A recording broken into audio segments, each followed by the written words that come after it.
years I've been driving this train, years in this lane, there's no stopping this flame. Cause I came to the game and I changed it to play how I like, rearranged it to my own domain. Yeah, I got what it takes, made lots of mistakes, taking shots, skipping breaks, feeling lost, feeling great, popping off, singing straight, never stopped, never changed. All the squad here to play, and I've got something to say, yeah. I work hard each and every day, I get lost in the words I say. I don't push pause, no I push play. I won't stop till I make a change. I withdraw on the things I make. I turn flaws into flawless traits. I build tall, never capped in space. I won't stop till I hear him say, all right, everybody, this is Dr. Mfon Akpan, and I'm really excited to be here with you today. This is, the title of the video, a little misleading in a sense.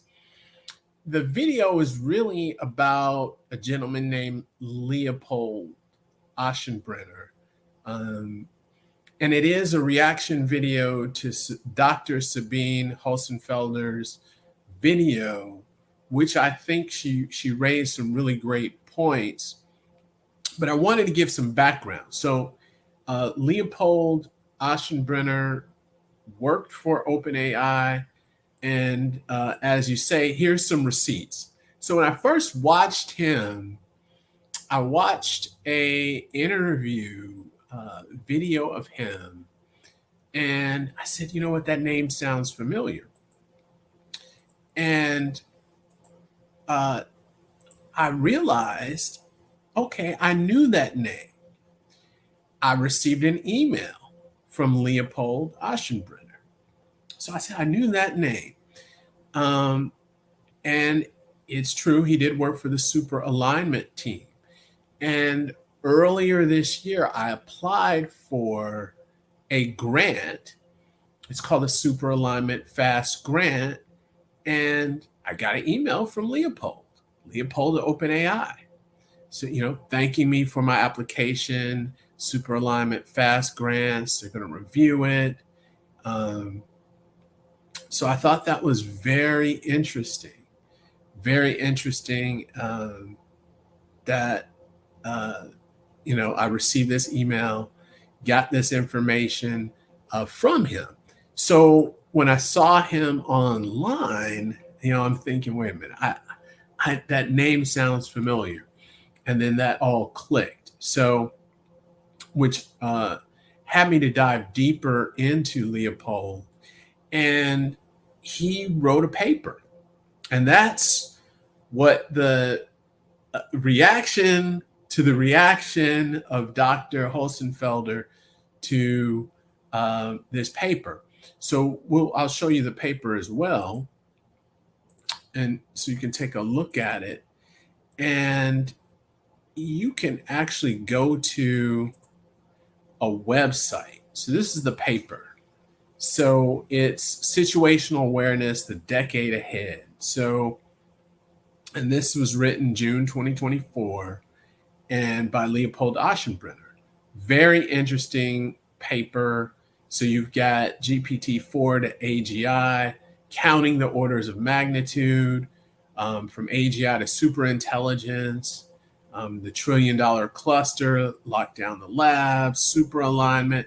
So it goes over a whole host of topics.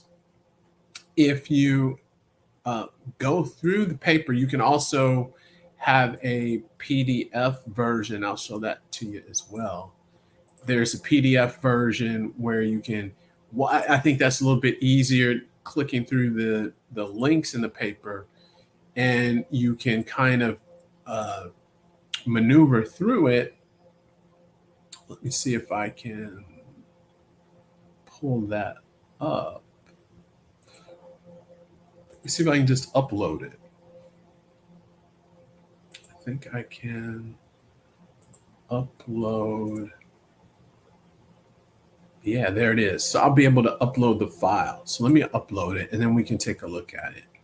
I've got to go and find it now. That's what I get for having so many tabs open. But I think this is interesting, and then we'll get into the video. So let's present, upload file. There we go. Situational awareness. So it's uploading. So I'm uploading the PDF so you can take a look at it. And after we kind of maneuver through the PDF, so when you go to the website, there's different links that you can skip to. And the PDF is the full document. So you can go through it. Very interesting, very interesting. I've seen several other videos where people give their critique on the document and on the insights. This is not, it's a paper. It is not a peer-reviewed, I want to say it's not a peer-reviewed article. And this is what he puts here. It's dedicated to Ilya Sutskever, which I thought was very interesting. And who's also no longer a part of OpenAI. So you got some thank yous, and there's some individuals who are no longer with OpenAI as well. And so we get an overview in the paper. Just as I mentioned, you've got the table of contents. So when you go to the website, you can click on the link. So it's hyperlinked. You can kind of jump to the different areas in the paper. And it's a very well written paper. It is very, I want to say, optimistic when we talk about the scale up of compute, and it gives you the timeline. So it's showing you from GPT-2 as a preschooler, GPT-3 elementary schooler, and then GPT-4 smart high schooler. So it gives you about where we are right now. And then when you look around 2028, somewhere around an automated research engineer. So there's a lot of talk about this automated research engineer in this paper. So you can see how the trajectory can move. The interesting thing is it's trending upwards. So it's not, regardless, you have the differentiation, right? But it's an upward trend. It's not up and down. It is going upwards. So there's constant improvement. So this goes through just talking and giving examples of the capabilities of GPT-2, GPT-3, and then get into GPT-4, which I think is interesting. So it talks about how it performs on the different benchmarks. This one, the bar exam, that's debated, but you can have an idea of the jumps from 3.5 to 4. So if you look at that, there's improvement, right? So there's improvement, definitely. Whether and again, the uniform bar exam, that was debated, that benchmark, but it definitely, there's an improvement. So you get a lot of this really background in this paper, which I think is very interesting. And we get into the compute. So we get into the compute, and once we get into that compute portion and how compute helps to improve the models. So you can see the more compute, the better the models work. However, there's one question of energy. Where are we going to get this compute? The GPUs, the power needing to run all of this. So those are some of the questions that come into play. And I think that's what's very interesting about Dr. Hossenfelder's critique or overview of this paper, of these insights, which are and this is one thing I think it's very important. I am very optimistic about AI, about the technology, particularly with its impacts on the metaverse. Definitely. So we've talked about that before. However, there's things to think about. There's the flip side. What if? What's the pros and the cons, in other words. So what if this doesn't work? What's the best case scenario or the worst case scenario?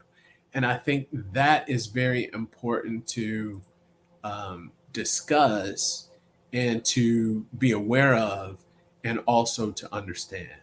So you get a well-rounded view, right? So let's look at some of Dr. Hossenfelder's video. So I've got it up here. I typed in Herbert and Aschenbrenner. So let's kind of maneuver and get some of the background here. Just glimmer of what's about to hit them. That's a quote from Leopold Aschenbrenner, who was recently fired from OpenAI. He believes that artificial superintelligence is just around the corner and has written a 165-page essay explaining why. I spent the last weekend reading this essay and want to tell you what he says and why I think he's wrong. Let me start with some context on Aschenbrenner, who you see talking here. Young man, early 20s, German origin, had a brief gig at the Oxford Center for Global Priorities, now lives in San Francisco, and according to his own website, recently founded an investment firm focused on artificial general intelligence. In his new essay, Aschenbrenner says that current AI systems are scaling up incredibly quickly. He sees no end. Now, I think that's important that she mentioned that he did set up this investment firm, and the goal or the idea around this investment firm is that they're looking to make investments based on this thesis that AGI, the compute, all of this spend is going to happen. And then the research is around, okay, if this happens and if this is true, what industries, what companies will be impacted, and where should we invest? So that is so I think that's good that was mentioned, because you can say, well, okay, this essay, again, it's not a peer-reviewed academic article or manuscript. This and in not taking anything away from it. However, again, pros and cons. Is there a marketing aspect to this? That's the next thing to think about. So you think about this, a marketing aspect to it, because you have the investment firm. This is what we're raising awareness of what we're doing. So I just wanted to put that out there. I thought that was very interesting. And to this trend, and therefore they'll soon outperform humans in pretty much anything. I can't see no end, says man who earns money from seeing no end. He explains that the most relevant factors that currently contribute to the growth of AI performance is the increase of computing clusters and improvements of the algorithms. Neither of these factors is yet remotely saturated. That's why, he says, performance will continue to improve exponentially for at least several more years, and that's sufficient for AI to exceed human intelligence on pretty much all tasks. By 2027, we'll have artificial general intelligence, AGI for short, according to Aschenbrenner. He predicts that a significant contribution to this trend will be what he calls unhobbling. By this, he means that current AIs have limitations that can easily be overcome and will soon be overcome. For example, a lack of memory, or that they can't themselves use computing tools. Like, why not link them to a math software? Indeed, let them live stream on YouTube. The future's bright, people. I know it sounds a little crazy, but I'm with him so far. I think he's right. And this is my interpretation of this, is that he's saying the systems that we have now, so the current architecture that we have now has not maxed out. So the algorithm can get better. We can max out the algorithm and it can improve, and with more compute. So we haven't reached the limits of performance with compute. So we have more compute, the algorithm is maxed out or is improved or used to its utmost capability, and it improves, we can still get more performance out of the current large language models, or the models that we have right now. So that, and this is the way I understand it, so that instead of, let's say, GPT 4.0 being great in writing in English or in certain domains, it can max out across all or most human domains. So that's where I'm seeing that. And that makes sense. So I can see, in other words, there's opportunity for improvement. So he sees that. Right, that it won't be long now until AI outsmarts humans, because, I mean, look, it isn't all that hard, is it? I also agree that soon after this, artificial intelligence will be able to research itself and to improve its own algorithms. Where I get off the bus is when he concludes that this will... One more thing I wanted to add, and this is something that is not talked about, but I think is very interesting. So when it talks about a smart high schooler, that is great. As far as intelligence, you have to think about majority. So let's talk about the US. Majority of Americans graduated from high school. Great. Now, when you think about college educated, so is it, smart as a college student, a minority of Americans have graduated from college, meaning something around 40 something percent of Americans have a college degree. So if you think about that, in those perspectives, it's smarter, if you're using that as a benchmark, it's smarter than many Americans, right? If that's the college education is a benchmark, minority of Americans or majority of Americans do not have a college degree.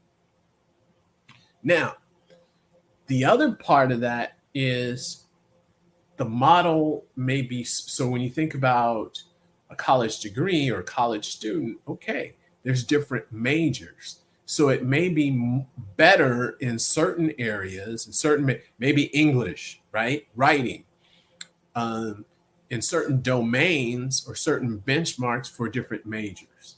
So there'd be room for it to become very efficient in all domains or college majors.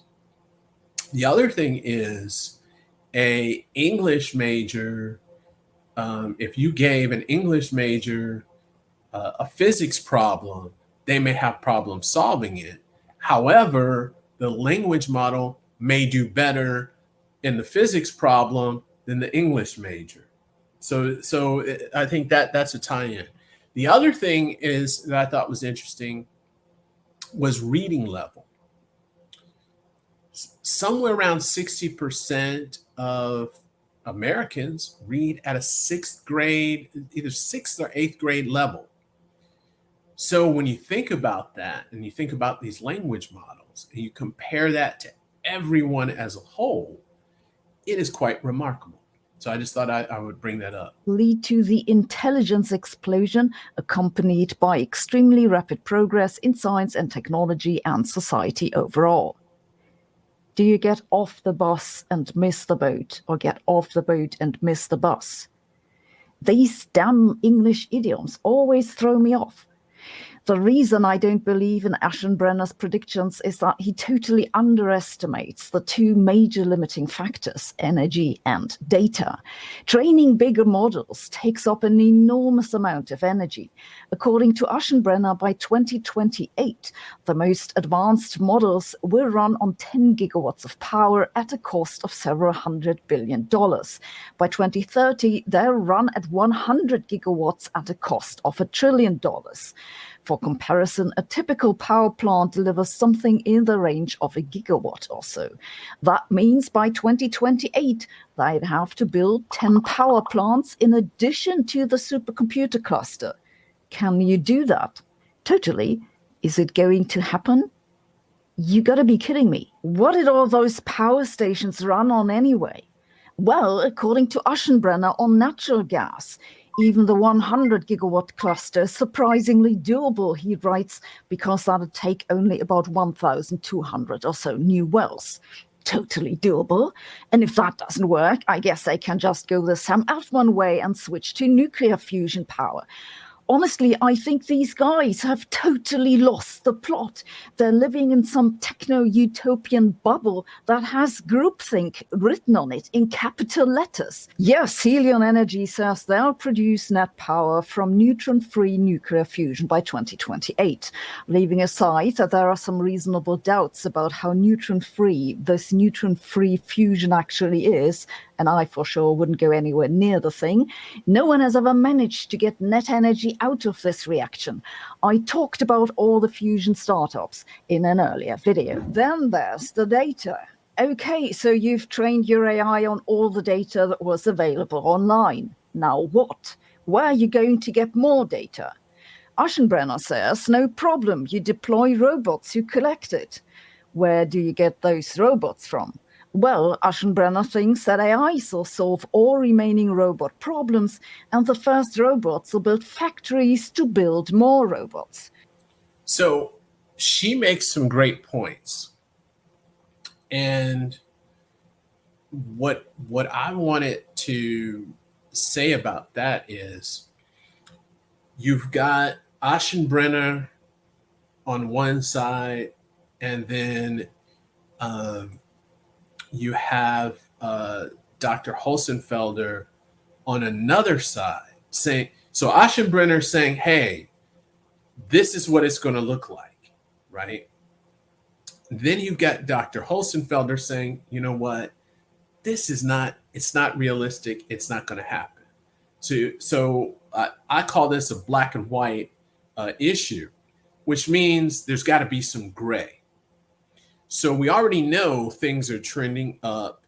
We've seen and heard the commitment of billions of dollars into this technology. It's embedded in, and there's partnerships with Apple, Microsoft. So we see this, there's a way forward, there's huge investment. More than likely, there'll continue to be an investment moving forward. Now, this is what I mean by the gray. Will there be that much commitment or that much power? Will this be built out? These super power factories, right? Gigawatts, 100 gigawatts. I would say, okay, maybe not. Maybe not. But even if it wasn't 100 gigawatts and it was 50, that's still way more than what we have today. So there's still a leap and an improvement. The other factor to think about is that along the way, there could be advancements. So there could be advancements in the technology, new inventions, new ways of doing things. So the necessity is the mother of all invention. That's the quote. So along that way, and that's being optimistic. I get it. I understand that. However, the gray part, even if it's not 100 gigawatt, even if it's 20, that's still way higher than what we have now. And there's still improvement and there's movement forward. So I'm optimistic that there will be that movement forward. Will there be that much movement? That I don't know. The other thing is, we're looking at this from the lens of 2024, right? So if you imagine, if you go back in time to 2022, around this time, June of 2022, you and I have never even seen or heard of a chat GPT, let alone used it, let alone could imagine there'll be laptops using it and that this software will be embedded pretty much everywhere. If you think about it, you see it popping up all over the place. So, or even having this conversation. So now think about, okay, what's going to happen in another 2 years or the next year? What are things going to look like? We've got Apple Intelligence, and they're connected with OpenAI. You've got Microsoft Copilot plus PC. They're rolling out these PCs. So, and you've got more and more of these partnerships with OpenAI, with AI companies. You've got Anthropic. So what are things going to look like? And and we already know at this point, they're not stopping and saying, well, you know what, we're not developing another model. This is it. We're going to max this out where this is. No, they're already training another model to a point with the power that is extreme based on what we know. As far as the data, that is true. How there's been talks of training on synthetic data. So will that problem be overcome? Possibly. So that's where I say the gray area. Will it look like Aschenbrenner's prediction? Don't know. Maybe not. And that's what's important to think about. Well, what's the alternative? Will it totally not happen? Or will there be a gray area that we need to think about? So I think that's the interesting point. All right, but what will they build the factories with? Are resources that'll be mined and transported by, let me guess, more robots that'll be built in the factories that'll be constructed from the resources mined by the robots? I think that isn't going to work. Creating a huge robot workforce will not just require AGI, it'll require changing the entire world economy. This will eventually happen, but not within a couple of years. It'll take decades at best. And until then, the biggest limiting factor for AGI will be lack of data. And see, the world economy changing, everyone is already talking about that. There's plans around. So you hear Sam Altman talking about universal basic income. She's saying it's going to happen. However, she's saying it's not going to happen very soon. So it'll take decades, right? So she's saying it's going to happen, but on a different timeline. So she's in agreement. Things will change, but on a different timeline. So again, if in the next 5 years to a couple of decades to 20 years, what's in the middle? So I think that's the important question to ask. The best algorithm in the world isn't going to deliver new insights if it's got no data to work on. That said, I think he's right that AGI will almost certainly be able to unlock huge progress in science and technology. This is because a lot of scientific knowledge currently goes to waste just because no human can read everything that's been published. AGI will be able to do this. There must be lots of insights hidden in the published scientific literature without doing any new research whatsoever. The other relevant thing that AGI will be able to do is to just prevent errors. The human brain makes a lot of mistakes that are usually easy to identify and correct.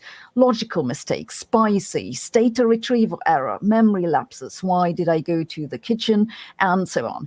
Even before AGI actually does anything new, it'll change the world by basically removing these constant everyday errors. The second half of his essay is dedicated to the security risks that go along with AGI. His entire discussion is based on the US versus China, like the rest of the world basically doesn't. So I thought this was interesting perspective on that paper. And she's, you know, when watching the video, it seems she's agreeing. So there's AGI, it's coming. However, it's not going to come in that timeline. So I think she is not as optimistic as Aschenbrenner. And I think that is a good standpoint to take. And I also think this also confirms, hey, she believes it's coming and it'll be here. But how soon, we don't, you know, she doesn't believe it's going to be as soon as Aschenbrenner does. And she could be right. But what I'd like to point out is it's coming. So we know we're moving in that direction. We know there's going to be improvements and there's going to be continued growth in this area. So that is key. From my standpoint, I don't know how much, how fast, but I do know it's coming and it's getting better. And this only pushes me to double down in this segment. So I'm really curious to know what you think, what your thoughts are about this. Love to hear about it in the comments as always. Thanks for tuning in. Make sure you like and subscribe.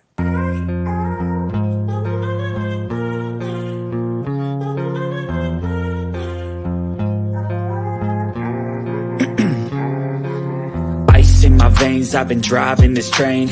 Years in this lane, there's no stopping this flame. Cause I came to the game and I changed it to play how I like, rearranged it to my own domain. Yeah, I got what it takes, made lots of mistakes, taking shots, skipping